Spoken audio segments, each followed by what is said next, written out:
June 2021 forecast. Without sugarcoating it, June comes in with many challenges. We have everyone's favorite Mercury retrograde starting at the end of May and going all the way to June 21st in the sign of Gemini. If that weren't enough, the year's most significant astrological event also goes exact on the 14th of the month. Now, though these transits are not the most auspiciously comfortable to navigate, they are important lessons that we all must learn to move forward onto the next phase of our lives. The Mercury retrograde happening in Gemini calls us to pay close attention to where we place our priorities. Gemini is ruled by Mercury, which is the energy that gives us the drive and curiosity to explore new and exciting ideas while also instilling an insatiable hunger for knowledge. This retrograde speaks of that veracity and the constant need to be entertained and engaged in something new. It's a time where we must make deliberate choices of what we really want our lives to be about.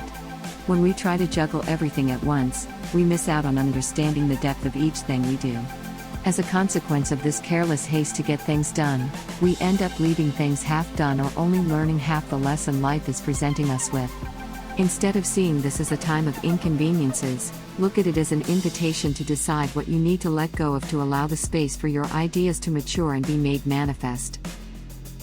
By the 10th, when the Sun goes conjunct with Mercury, we may start to see a resolve in all the Mercurian themes that may arise during this retrograde.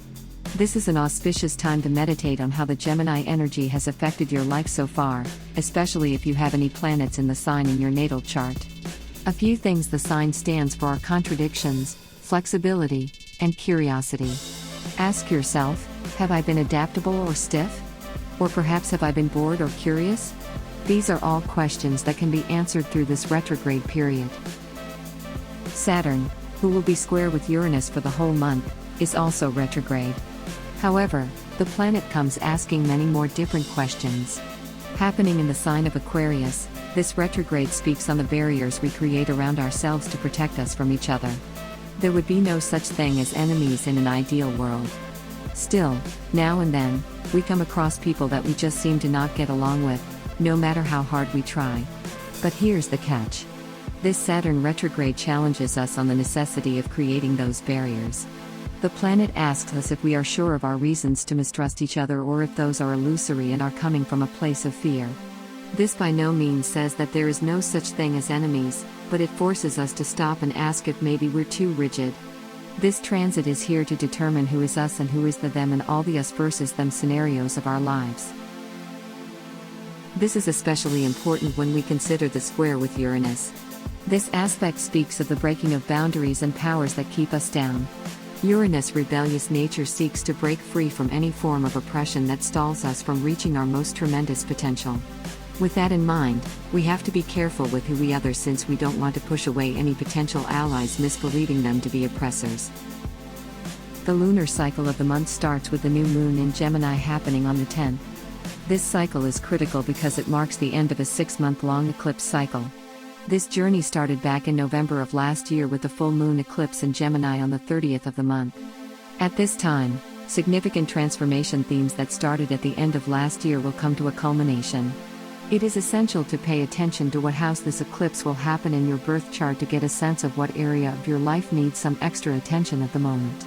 Preparing for this eclipse will ensure that you get a tangible sense of closure as we move forward onto a new eclipse cycle. This moon, combined with the Mercury retrograde, points us towards ways to be receptive to further information to heal all the leftover scars from 2020. With the retrograde slowing things down a notch, this is a great time to get together with like minds and discuss the present as it leads to the future. Remember, retrogrades don't last forever, so it's good to plan ahead when things get back on track. The Capricorn full moon on the 24th happens just as Mercury starts to move in their regular fashion again, bringing the collective to a climax as we enter Cancer season. This full moon is all about giving structure to the ideas that happened earlier in the month. Any decisions made need to be backed up by action. Capricorn is one of Saturn's signs, going hand in hand with the squares themes mentioned above. The relationship with Saturn here calls for rigidity and diligence when it comes to our plans but flexibility when interacting with one another. This lunation calls close attention to a collaborative spirit. The year may have many restrictions, but it is only together that we can overcome all the obstacles in front of us. Thank you so much for watching. Please give us a thumb up. If you liked the video, subscribe our YouTube channel not to miss the next video horoscope. Visit our website GoToHoroscope.com where you can find actual horoscope for today. Download our apps from Google Play and App Store to have your daily horoscope always on hand.